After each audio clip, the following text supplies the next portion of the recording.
In this video, let's talk about adding vectors. And in fact, we'll be adding so many vectors that we're going to end up adding an infinite number of vectors, also known as integrating vectors. So let's get into it. I have a few examples. Let's start with this first example here. And I just want to add these two pink vectors. And I've drawn this sort of beige line as like a line of symmetry and showing that both vectors are the same angle away from this line of symmetry and they have the same magnitude and everything. So anyway, if you were to add these two pink vectors, what would the resultant vector look like? And you want to think about adding their components. So if we do this example, then we end up seeing that the resultant vector, and I'll just draw it on this line of symmetry, ends up looking, it's going to end up pointing this way, right? It's going to be something like this. Although it will actually be a little longer. It'll be a bit longer. It'll be more like this, right? And we get that just by adding the x components of either vector and the y components in this example. Or you could say the perpendicular components to our line of symmetry and the components parallel to our line of symmetry, since we haven't really specified a coordinate system here.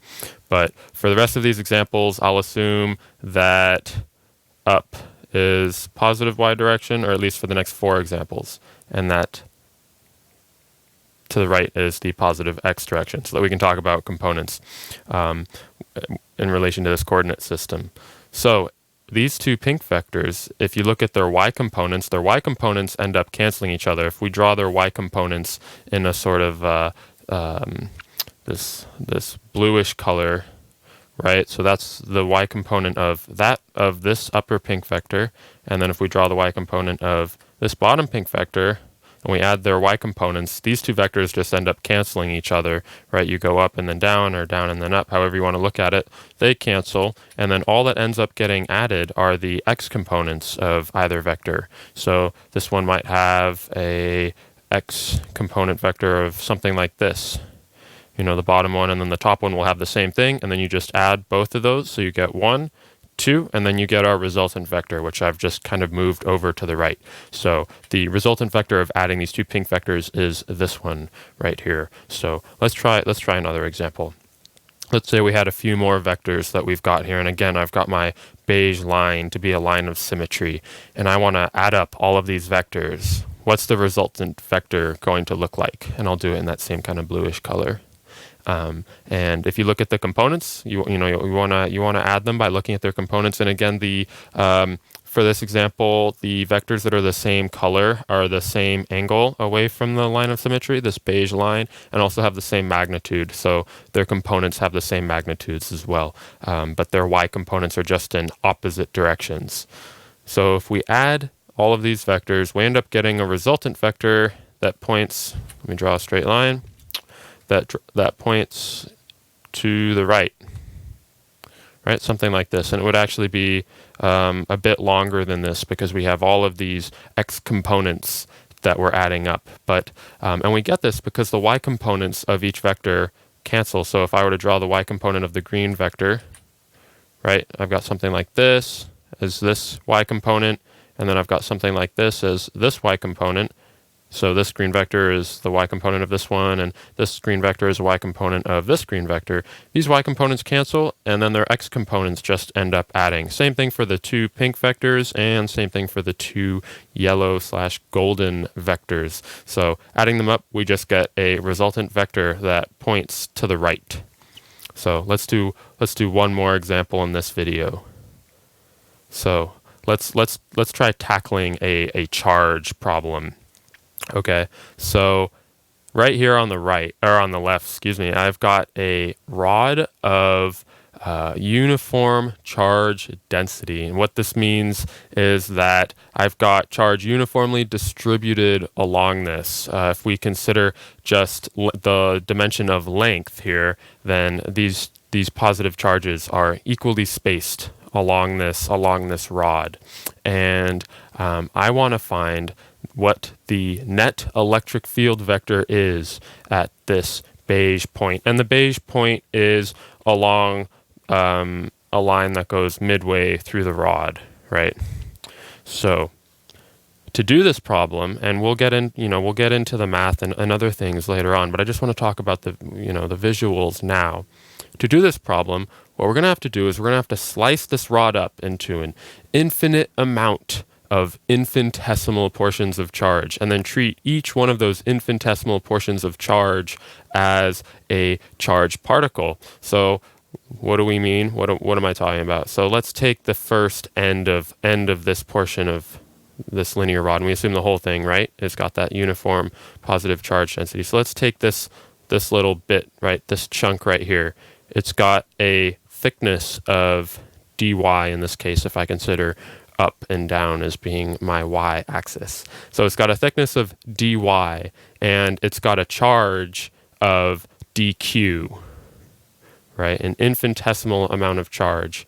And we want to consider the electric field vector due to this little dq that I've got right here, in this on this part of the rod. And if we look at that, then we get an electric field vector that points something like, if we imagine there's a straight line going and then comes off something like this, right? Electric field vectors point away from positive charge sources, right? And then let's consider another dq. Maybe we go a little bit further over. Let's consider this one, right? We've got this dq, and it's got a thickness of dy again, but let's consider its electric field vector. Now we imagine drawing a straight line, and we get something like, we get something like this, right? Something like that,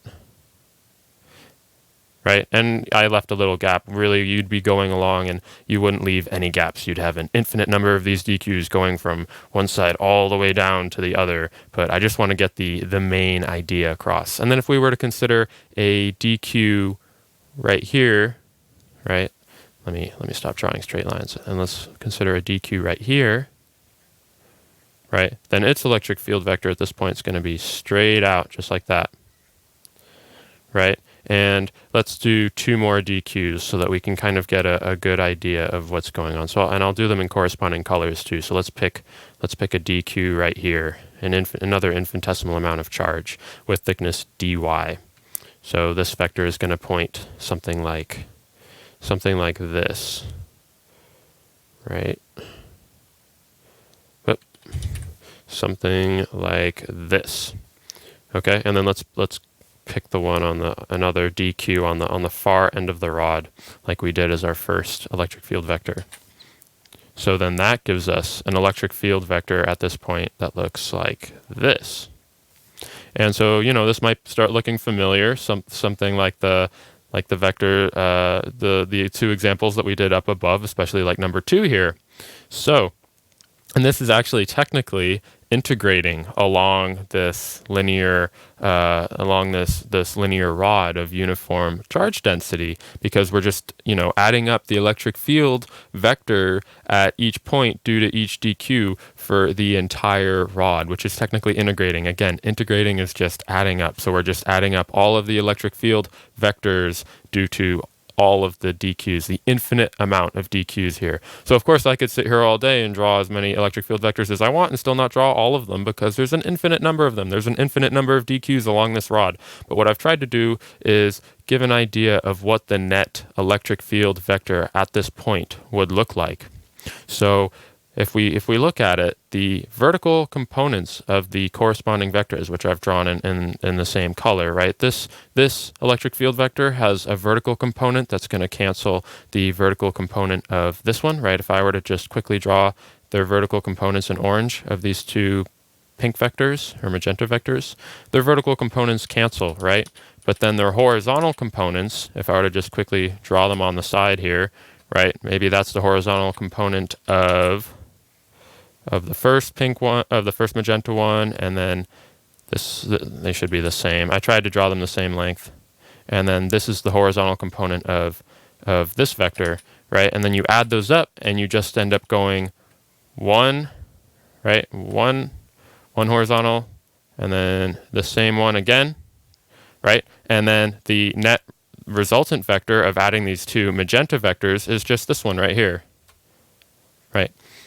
And then we do that with all of the electric field vectors due to all of these dq's, and we end up seeing that the resultant electric field vector at this beige point, due to this linear rod of uniform charge density, is an electric field vector, and I'll try to draw it in a more distinct color. Let's pick this bluish color again that I've used before.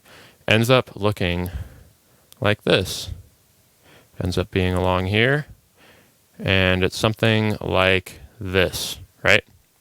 And maybe it's not quite that long. I don't want to exaggerate too much.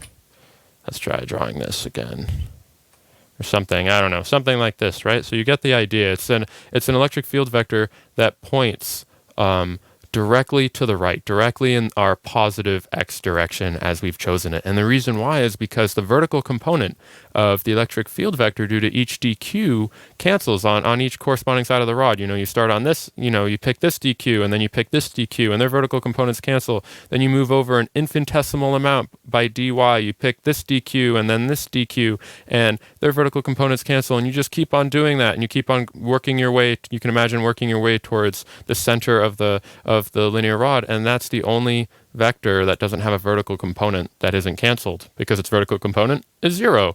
So anyway, I hope that these examples have been helpful, and in the next video I'll do a couple more examples of adding up vectors and adding up an infinite number of them, which is technically integrating vectors.